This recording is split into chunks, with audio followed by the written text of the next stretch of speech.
Well, Dorothy, Year 13 is a nightmare, isn't it? Well, it is for most Year 13 students who are serious about their studies. I must admit there are quite a few who go for the rugby, for the school ball, and once that's out of the way, they move on, and fair enough too. But for those who have got set goals, Year 13 is about getting the results they need.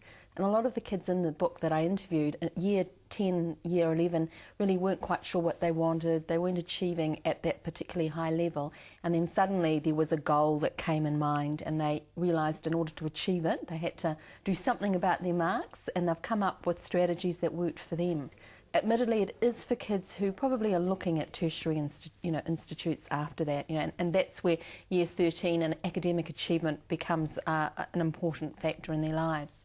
The other thing that was interesting is, again, very strategic thinking. These students realised that lots of the universities offer scholarships, and they're not just for academic achievement.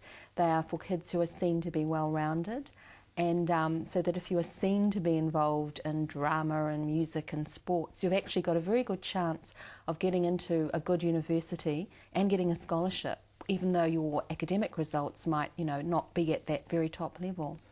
I mean, it's also practical in terms of things like how you revise, how you work.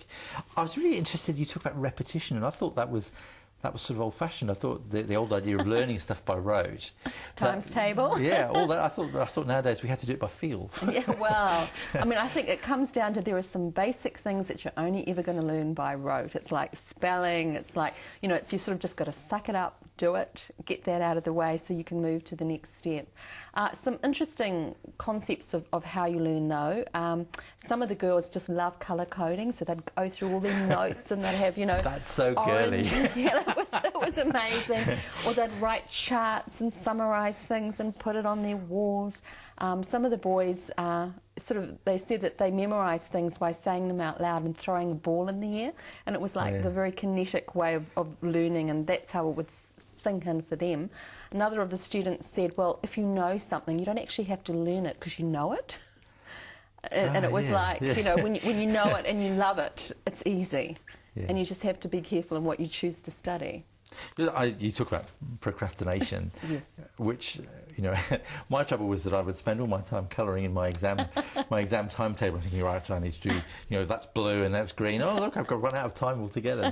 But you find lots of things to do. You talk about the internet, and there are things that you can do that feel like you're working, but actually they're just wasting time. Exactly. And again, what came through with the students is they made sure that they had treats for themselves. So they'd say, well, look, if I study for an hour, I can go on the internet for half an hour, and then I'll go back and study for another 2 hours. For some it was food. If I study, I can have this chocolate bar. For others, if I study this block, I can go back to the book I'm reading and I can read 2 chapters.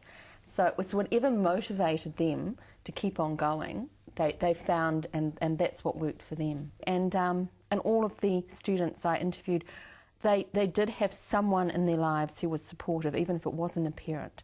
It might have been an older brother or sister, and that made all the difference. You spoke to an awful lot of kids in the process of this book. Did you come away actually encouraged, having spoken to them? Absolutely. I mean, these kids are wonderful. Most of these kids have got a pretty good idea of what they want to do next, where they want to go. And also a lot of the kids are very strategic about what scholarships they're going to apply for. They know exactly how much work you need to do to pass. They've just got it. Very impressive. Well, I'm going to make sure I leave this around for my Year 12 student so he's ready for Year 13. Dorothy, thank you very much. Pleasure.